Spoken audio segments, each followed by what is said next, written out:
نبوہ کے اندر حضرت شیخ عبدالحق محدث دہلوی علیہ رحمہ نے ایک روایت نقل کی ہے۔ آپ فرماتے ہیں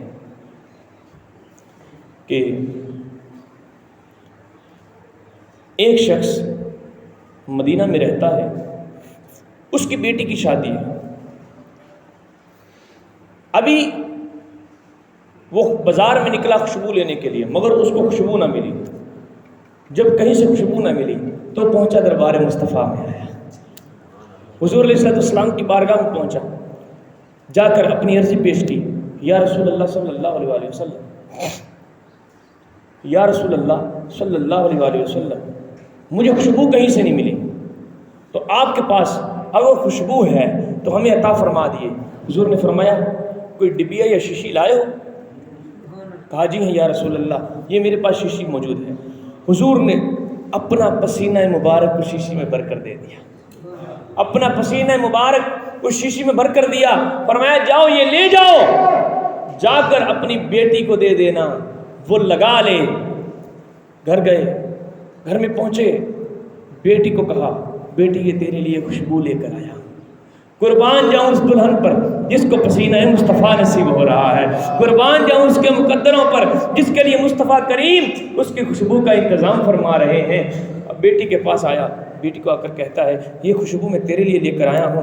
جب ڈبیا کھولی، اتنی اعلیٰ خوشبو، اتنی کمال کی خوشبو، بیٹی پوچھتی ہے، گھر والے پوچھتے ہیں ابا جی یہ خوشبو کہاں سے لے کر آئے؟ اتنی کمال کی خوشبو کہاں سے لے کر آئے؟ ہم نے آج تک ایسی خوشبو نہیں سونگھی۔ صحابی رسول فرماتے ہیں اے بیٹی یہ خوشبو کوئی عام خوشبو نہیں، یہ خوشبو کوئی عام خوشبو نہیں، یہ کسی مارکیٹ کی خوشبو نہیں، یہ کسی عطار کی دکان کی خوشبو نہیں، یہ خوشبو جس میں مصطفیٰ کی خوشبو ہے، یہ خوشبو پسینہ مصطفیٰ کی خوشبو ہے۔ راوی کہتے ہیں پھر کیا ہوا؟ پھر اس بی بی نے حضور علیہ السلام کی وہ خوشبو کو اپنے جسم پر لگایا، اپنے جسم پر لگایا، گھر سارا خوشبو والا ہو گیا۔ پھر اس گھر کا نام بیت المطففین پڑ گیا، بیت المطففین پڑ گیا۔ مطففین کا مطلب یہ ہوتا ہے خوشبو والا گھر۔ جو بھی اس گھر میں آتا، جب بھی آتا، اس کو پسینہ مصطفیٰ کی خوشبو برابر آیا کرتی تھی۔ بیت المطففین اس گھر کا مکان پڑ گیا۔ اور راوی فرماتے ہیں پھر جب اس خوشبو کو اس دلہن نے اپنے جسم پر لگایا، جسم پر لگانے کے بعد شادی کے بعد اسے اللہ تعالیٰ نے اولاد عطا فرمائی۔ جب بیٹا پیدا ہوا، اولاد پیدا ہوئی، تو اس اولاد میں سے بھی پسینہ مصطفیٰ کی خوشبو آیا کرتی تھی، اس اولاد میں سے بھی پسینہ مصطفیٰ کی خوشبو آیا کرتی تھی۔ یہی سلسلہ کئی نسلوں تک جاری رہا۔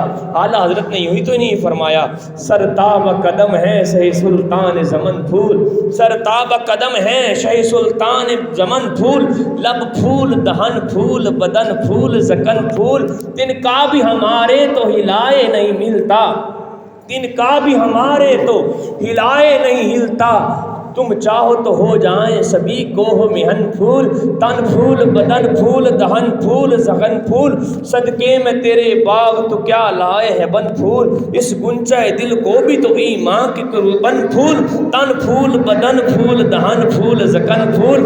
کیا بات رضا اس چمنستان کرم کی، زہرا ہے کلی جس میں حسین اور حسن پھول، تن پھول بدن پھول دہن پھول زغن پھول، واللہ جو مل جائے تیرے گل کا پسینہ، واللہ جو مل جائے تیرے گل کا پسینہ، مانگے نہ کبھی عطر نہ پھر مانگے دلہن پھول، تن پھول بدن پھول دہن پھول زغن پھول، واللہ جو مل جائے تیرے گل کا پسینہ، مانگے نہ کبھی عطر نہ پھر مانگے دلہن پھول۔